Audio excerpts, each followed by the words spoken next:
The laughter inside, Rusty Wheels Bar, was loud enough to rattle the dusty window panes. Cigarette smoke curled lazily above the crowd of bikers, mixing with the smell of beer and burnt wood. It was one of those nights when no one cared about rules, loud music, loud men, and louder egos. But that all changed the moment she walked in.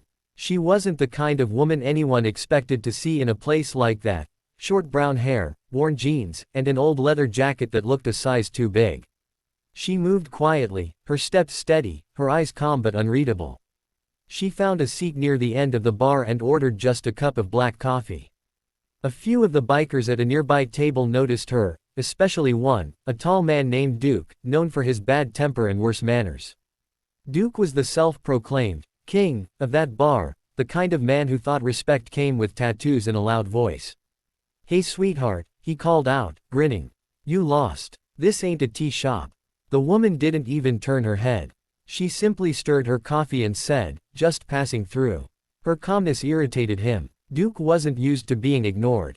The bar grew quieter as he got up, swaggering toward her with a smirk. "You know, it's rude not to look a man in the eye when he's talking to you," he said, leaning close.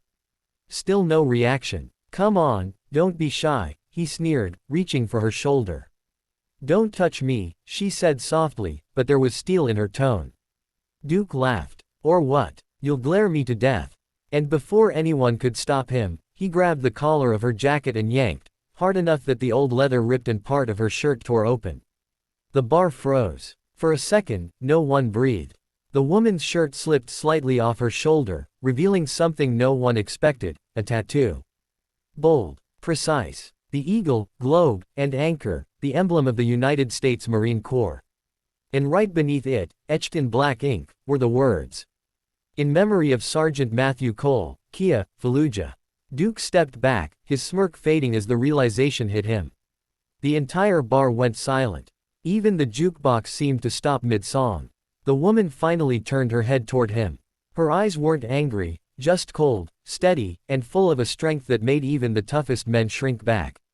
"You ever tear the uniform off a Marine?" she asked quietly. "Because that's what you just did." Duke stammered, his voice suddenly weak. I didn't know." She stood, adjusting what was left of her shirt, and faced him fully. "No, you didn't. You never think before you act. Men like you never do." The bartender, an older man with gray hair, stepped forward. "Ma'am, you served." She nodded. 8 years. 3rd Battalion. Iraq. Someone whispered from the corner, "She's a Marine." Another voice muttered, "That's the unit that lost 12 in Fallujah." Duke's jaw clenched, shame washing over him. He looked smaller now, not the loud, confident bully from before, but a man stripped of all his false pride. The woman reached into her jacket pocket and pulled out an old, creased photo. She placed it gently on the counter, a picture of her and another Marine, both smiling in desert fatigues. "He was my husband," she said softly. "He didn't make it back." For a long, heavy moment, the bar was silent. Then, slowly, one of the older bikers, a man with gray stubble and faded tattoos, stood up and gave a small salute.